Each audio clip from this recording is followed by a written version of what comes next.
We've got news about the brand new Jurassic Park. We've got news about Mandalorian movie, and we've got so much more. And we're also going to be reviewing the brand new Bookworm movie that's currently in cinemas right now. And as I said, there's going to be so much more. I can't wait to dive in. But ladies and gentlemen, you know what comes up first. Welcome to the Light, Camera, Rant Podcast. Your source for the latest on movies, TV shows, and video games. Get ready for ranting, raving, and reviewing. Here is your host, Lee.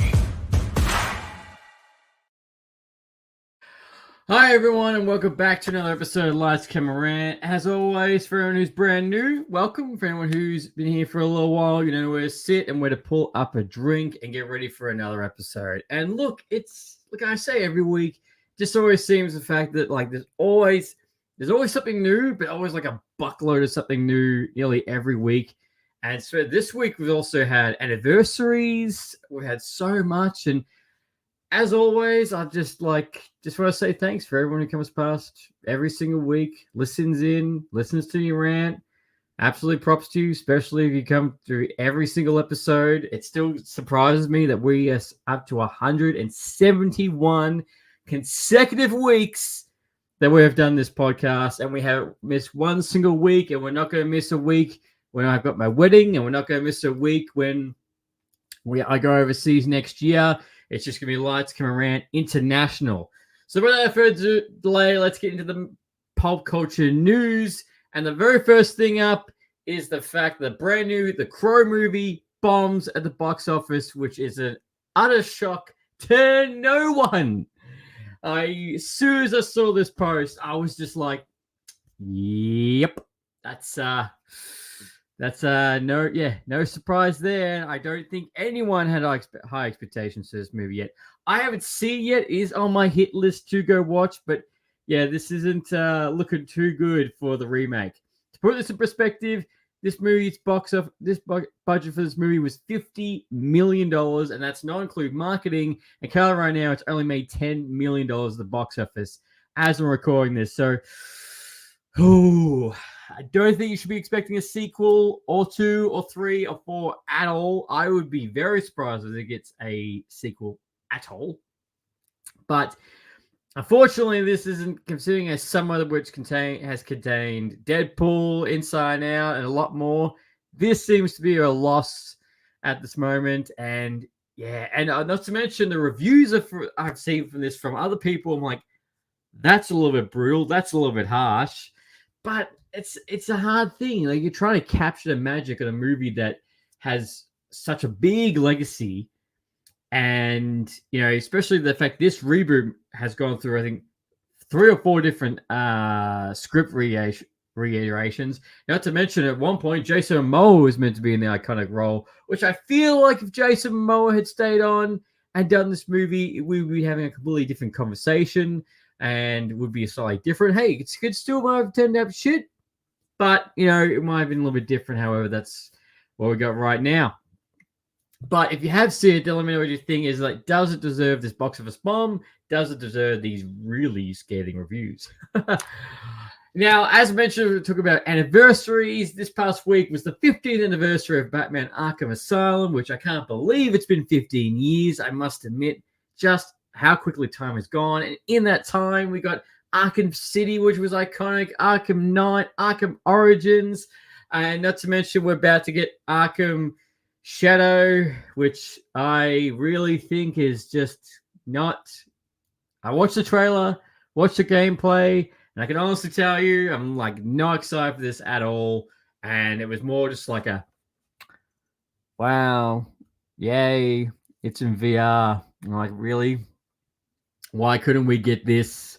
Why couldn't we get this on a normal console? If we're going to do another Arkham game, especially after Arkham Knight, like, this is what we get. It's just like, okay. Not to mention, we also got Suicide Squad Kills the Justice League, which, that was, yeah, that's, we know exactly how that went and how that, and which is no shock to everyone. Well, sorry, it was a shock. It was a shock at the start because it was meant to be, but no, after it got out there. It's really not. I can honestly tell you, since completing the game, I have not gone back to it, and it's but like that's for such a good legacy, a solid trilogy, and a prequel that was also solid and beloved by fans. Yeah, it's hard to believe this is you get all that, and then this is what we got at this stage, 15 years later. But you can still buy and download and play Arkham Asylum. You can pay the entire trilogy on both the Xbox and PlayStation Store. This game still holds up. It is fantastic. I remember when this first came out, and I was so stoked, especially with the iconic voice acting. You got Kevin Conroy, you got Mark Hamill as a Joker, and the whole plot. It was just fantastic, and they struck lightning in the bowl with this, and it's just so good. It's one of those PlayStation games that you need to play. Or Xbox, it's just one of those games that you just need to play. But happy 15-year anniversary to Batman Arkham Asylum. Also, now this was a rumor that was a little bit while ago that Sigourney Weaver was going to be joining the Star Wars universe. And this rumor has a little traction to it. However, in a recent interview, Sigourney Weaver has come forward and said that she is 100% going to be in the upcoming Mandalorian movie, Mandalorian Grogu. The iconic sci-fi queen will be making her jump to the Star Wars universe.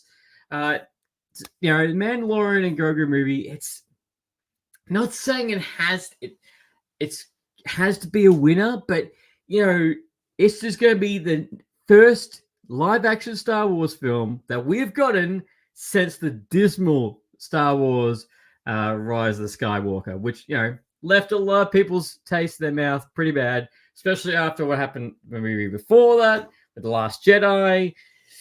Star Wars needs a live-action win, and so far how this is going to be tracking, it looks like this will also be a win. I can't wait to see what character she's going to play. There's little details of who she's going to be playing or how big a role, but having her in this film, she's going to be having a big role, and I can't wait for this film. Both 2025 and 2026 are looking very stacked.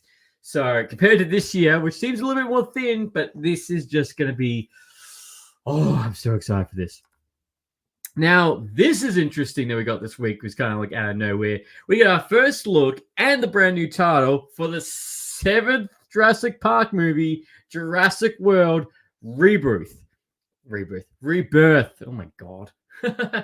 Rebirth. Now, so this film is set 5 years after the events of Jurassic World Dominion, where both humans and dinosaurs are living currently in the same world. There's no fences, there's no park, there's no sanctuary. They're all living together. But apparently, there is something that's going wrong with the ecosystem and what's happening with the dinosaurs and humankind. So, there's a brand new mission to find out how they can help the dinosaurs and how humans and dinosaurs can stay living together for future to come. However, you know exactly what's going to happen and what this is going to involve, and how, of course, something's going to go amiss, something's going to go awry, and even in the plot details, it says the fact they didn't make a huge discovery that's been laying dormant for many, many, many years. So the fact that this is the 7th Jurassic Park film, Jurassic World, when I saw the first title, I'm like, okay, not to mention this is going to be kicking off a new trilogy. So Jurassic World, we're getting a brand new trilogy. This is basically the sequel trilogy that we're going to be getting. 7, 8, and 9 are going to be on the way. It's going to be spearheaded by Scarlett Johansson, who's taking over one of the leading role and replacing Chris Pratt. Which Chris Pratt is open to saying that he's happy to return the franchise. However, if he is or isn't, that's a big question. But honestly, it's going to make money. It's an iconic franchise. It's Jurassic Park or Jurassic World, however you want to say it. But are you excited to see another Jurassic Park film? Are you excited to see it so soon? That's probably, I know 5 years is a big gap, but are you all for this? That's what I want to know. To me personally, I'm interested to see where this is going to go by plot details, as the story has progressed between Jurassic Park, between the Jurassic World, and how this is going to be set up human life with dinosaurs, how it's all going to coexist, and what are going to be the stakes that are going to be raised as we go into this brand new trilogy? That's the big question. But not to mention, this is coming out in July next year, which July is absolutely stacked. So we're going to be we got Jurassic World, Rebirth, Superman Legacy, just Superman, and we're going to be getting the brand new Fantastic Four film within the same month. I am going to be absolutely busy when this comes out. But it's just, when I saw the date and everything, I was like, holy shit, it is going to be huge, huge month. And it's just going to be so busy. And my wallet is not going to look good at all. So that's the part that's going to suck. But Jurassic Park fans, we're get ready for another go around. Also, Invincible fans, the creator Robert has recently said in an interview that the live action movie is still in active development. It is a little while away, but it's still in active development. And I think an Invincible live action movie would just be insane and would just be, the boys come to life, that little bit more brutal, teenager story. Like, that'd be fantastic. Done in the right way, especially if which they were going to, which they have to, you adapt like season 1 of Invincible. Like that opening scene of a Superman character killing the Justice League, like in a live action movie, boom. Like that's the tone. That's it. That's ready to go. Boom. That's everything in a nutshell. And I think an Invincible live action movie, this is something you could definitely make a trilogy or longer with. You get a very young actor, obviously to play Invincible and grow into the role. That would be fantastic to see. But like, do you have anyone in your mind who would play? Do you have anyone in mind who you think would play a good Invincible? Who's going to play a good Army Man? Like, that's the biggest question I've got. Is like, I'm just excited for this. I just hope it comes out sooner. Same as I do hope season 3 of Invincible comes out sooner, please. Oh, I know like animation takes time, but it just feels like I know we got the second half of Invincible at the beginning of this year. It just feels like it was so long ago. Like I was just talking to a mate the other day saying, we'll talk about the game of the year. And I was like, oh no, Helldivers could also be game of the year. And I was like, shit, Helldivers, that feels ages ago, but they only came out in February, March. So we're so close to the end of the year. It's just insane. But Invincible live action movie is an active development. We will see that one day. And I hope it's going to be just as brutal as The Boys and the TV show. And, it's going to look fantastic. And especially, I think with Invincible, you're not going to feel that superhero fatigue. It'd be very interesting to see how some characters are going to be go for animation from comic to live action. Like, that's going to be interesting. But a live action Invincible movie, I feel like it's going to be fresh. It's going to be new. And I don't think it's going to feel that superhero fatigue that people feeling at the moment, which I feel like no one felt that with Deadpool and Wolverine. Also, we got the brand new poster and the trailer for Sonic 3, which the trailer looks awesome. All the gang is back. Jim Carrey is back as Eggman. Is a guy who the fact that he's so done with Hollywood, but he's like, "Do you want to come back for Sonic?" And he's like, "Yeah, I'm in. Say no more." And we get Shadow, which is voiced by Keanu Reeves, which sounds threatening and intense, and I can't wait to see how that's going to be evolved and go around. I'd also like to say hello to Mr. Mark My Words on the YouTube. Thanks for coming past, man. Appreciate it. If you haven't already, as always, definitely go subscribe to this man. This man is pumping out videos left, right, and center. And the fact that he's getting some very interesting comments. You can't be right or you can't be wrong on the internet. Regardless, either way, someone is going to be upset with your opinion. That's how it is. It's just how it is.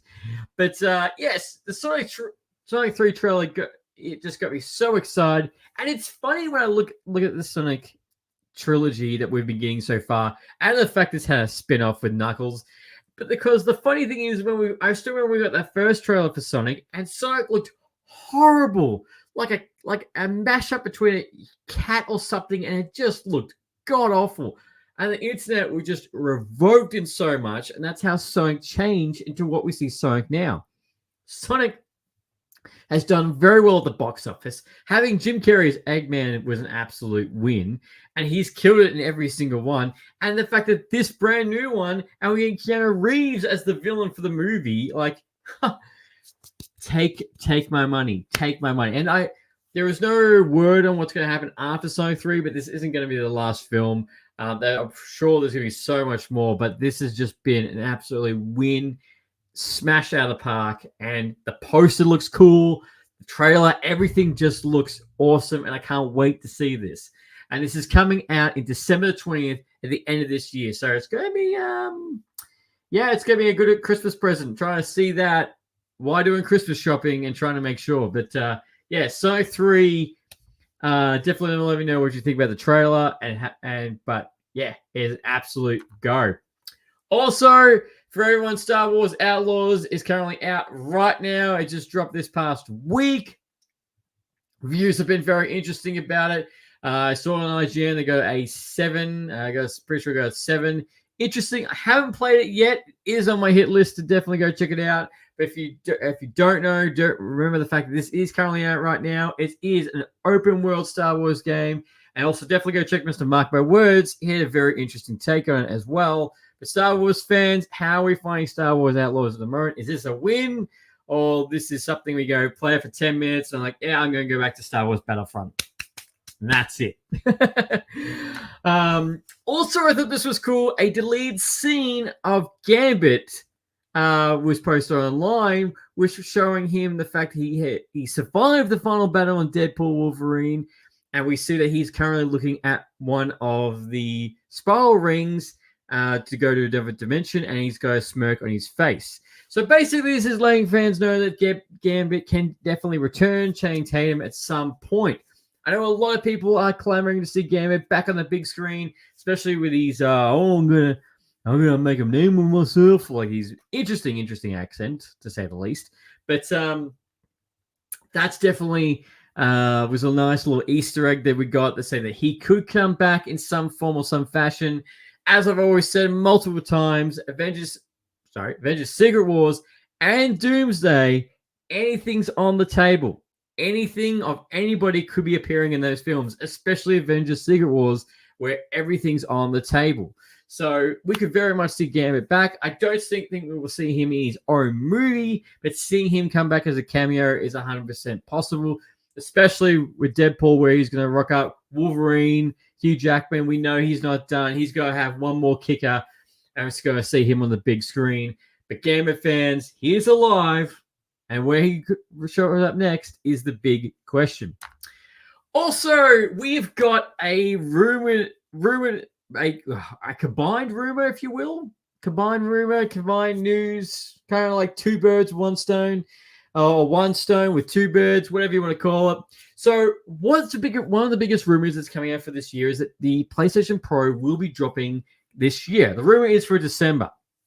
However, what's also the rumor that's going around is that the overdue Grand Theft Auto 6 trailer will be coming along with it, saying that when they officially announce PlayStation Pro, they will also combine with the trailer of Grand Theft Auto 6 to be like, Grand Theft Auto 6, this gameplay has been captured on the PlayStation Pro. Joint advertisement right there. But the PlayStation Pro is looking to be, and the rumored price is roughly about the $600 to $700 American, depending on if you want the disc version or not disc version. That's, of course, which we got at the moment. The fact that we're already at the point where we're going a PlayStation Pro just makes me think, holy shit, how long has the PlayStation 5 already been out to already hit the point where we need the Pro?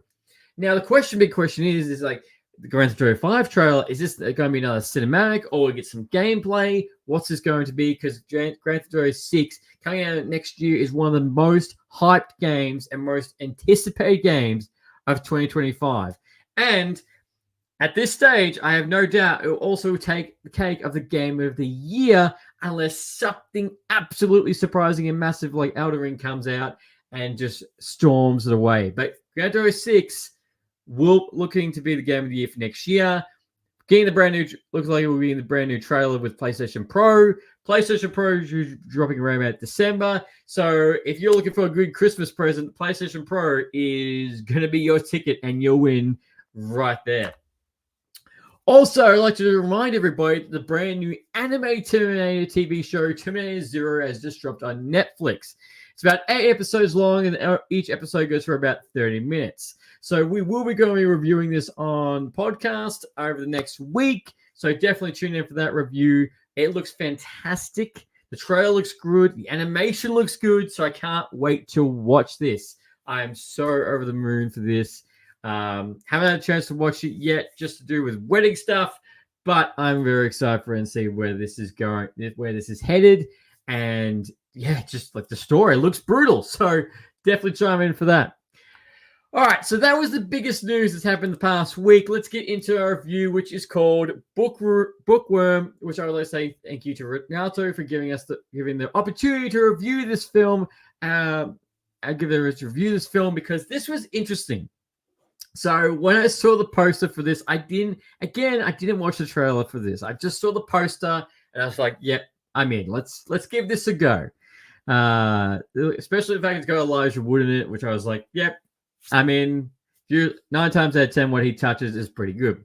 So Bookworm is currently right now in theaters. This is about an 11-year-old girl who's quite intelligent and she loves going out camping. Now, unfortunately, her mother has an accident, falls into a coma, and then she comes on a mission to try to go find the Canterbury Panther, which, if you do get a photo or a video of it, there's a reward for it so she can help her mother. But in this time frame, she also, because her mum's in a coma, her estranged father, played by Elijah Wood, pops back into her life, which she hasn't seen in a very, very, very long time or at all. And they go on this camping adventure, which has twists, turns, and everything else you can imagine, behind a beautiful New Zealand backdrop, which looks fantastic. If anything, this film is going to make you want to go camping. It's going to make you want to go travel, and it's going to make you want to spend time with your family. Now, this film's funny. It's heartwarming. It has adventure to it. It relates a lot to parents, and just having that strange parent come out of nowhere, and the dynamic between Mildred and Strawn that are two main characters is really good. And some moments of the film, you're watching it, I should say, spoilers, left, right, and center as we go into this. So this film is also directed by Thomas. Yes, Thomas. This film, when I was watching this, you do really feel for Mildred. She's very intelligent, but you do find as the film progresses, she doesn't have a lot of friends. And she's very much a realist in how everything goes in life, just because of how she's grown up. And this whole camping thing was originally meant to happen with her mother before she goes into a coma. And then, of course, Strawn, her father, rocks up, who's a failed illusionist, which pretty much for 3/4 of the movie, everyone says, "Oh, you're like a magician." He's like, "No, I'm an illusionist." He lives in Las Vegas. However, he knows nothing about camping. He knows nothing about wilderness.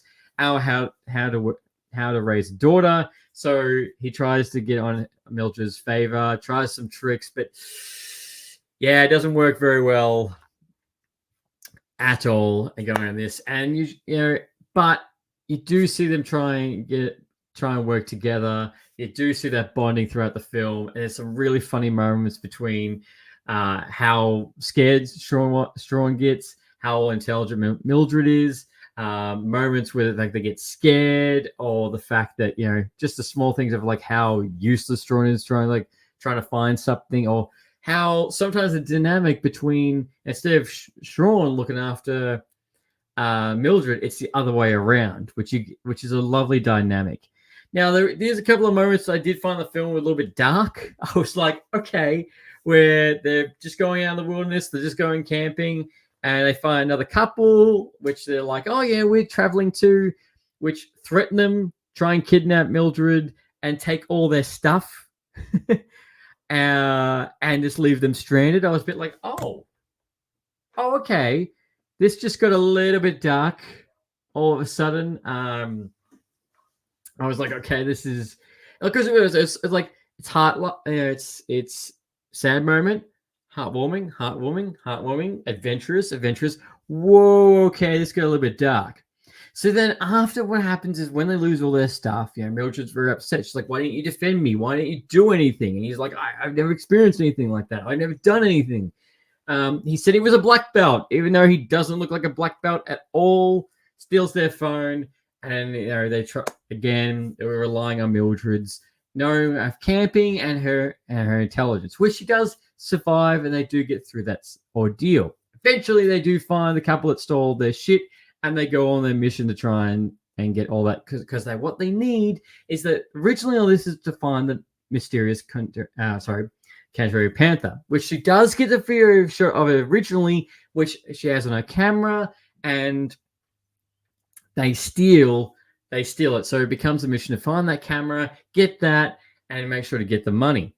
However, once they do steal the stuff back, unfortunately, they do encounter the Panther again, which results into a crash. Mildred falls on the ground. A tree falls on her, where Strawn does have to come up with try and save her, which has some magical powers. Because the fact that Mildred's also been having mushrooms to go through the pain. So he does save her. They also do get back to the car eventually because they're like, we've got the footage. We can go back. And as they're driving away, they encounter the Canterbury Panther again. They're in a car crash. And right at the end, Mildred wakes up in the hospital with both her dad and her mum side by side in both the recovery. And they reconcile all together as one big family. So Elijah Wood does a fantastic job playing a terrible father, failed illusionist, and just struggles. And you can tell from the film, he just had absolutely fun with this and all the small bits. And Neil Fisher, who plays Mildred, for a little girl, she also does a fantastic job as well. And it's funny because it's like a lot throughout, about 4 or 5, 4 people go up to her and it's like, you don't talk like an 11-year-old because of how intelligent she is.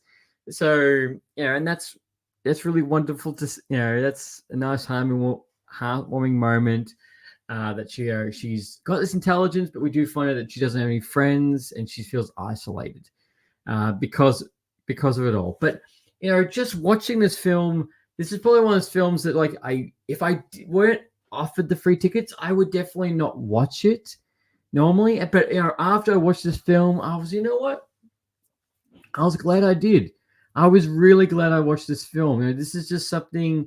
There's a couple of quirky moments, there's a couple of dark moments, but it's just one of those films you can just chuck on and we're in the family and just watch a good adventure, heartwarming story. Nothing major, nothing big happens. It's not crashing buildings. It's not horrific world-ending events. This is just a nice, contained story with it set behind a beautiful New Zealand backdrop. And I was just watching it, and then I found myself at the end of the film, like, looking up flight tickets. So I was like, okay, this is how much it's going to cost. Maybe I should redirect my flight to go to New Zealand instead. But no, it's just the small stuff like that. The mum is really only in it for like 5 minutes, and that's over. But the standout for this entire film is Mildred. Only 11 years old. She carries this film. She does a fantastic job. And I can't wait to see what more she does beyond this. This film isn't going to break box office records, but it's going to give you something like a nice, feel-good movie with some quirky moments in between. So if you're looking for a film, again, to sit around a family and, you've had, if you've had family issues in the past with both your kids, or estranged, or adventures going camping, going awry. This is the film for you, and I couldn't recommend this high enough. I've also done my review on Letterboxd. That's right. Well, I'm on Letterboxd now, so if you do have a Letterboxd account, please definitely go. Let me know. Of course, my name is Mr. Rant on Letterboxd, so definitely give us a follow, and we'll follow you back. But Bookworm out of 5 stars. I give this 4 stars out of 5. It's just the story. It's nothing too complicated. It's beautiful. It's setting, and both the funny moments and the quirky moments of the entire film are well worth it. And not to mention, it doesn't go for that long, so you won't be checking your watch at all. feels pretty quick. Everything moves at a good pace. And at the end of it, you're just like, you know what? That was pretty good. It goes for 1 hour, about 1 hour and 40 minutes off the top of my head, if I remember. But if you have seen the film, definitely let me know what you think, what you didn't like, what you did like. And of course, Elijah Wood being in New Zealand. And again, no surprise there. This being New Zealand, this movie with Elijah Wood, but this film is just wonderful, and it's going to be an absolute gem of one you can always go back to. So, ladies and gentlemen, there's my review for Bookworm. Thank you very much for tuning with this episode, and also let me know what you think about Sonic 3. Let me know what you think about Sigourney Weaver joining the Mandalorian movie, and definitely also, as always. Until next time, happy ranting. Thanks for listening to Lights, Camera, Rant. If you like the show, don't forget to subscribe so you don't miss a single episode. While you're at it, leave us a rating and review, and be sure to tell your friends. Until next time, happy ranting.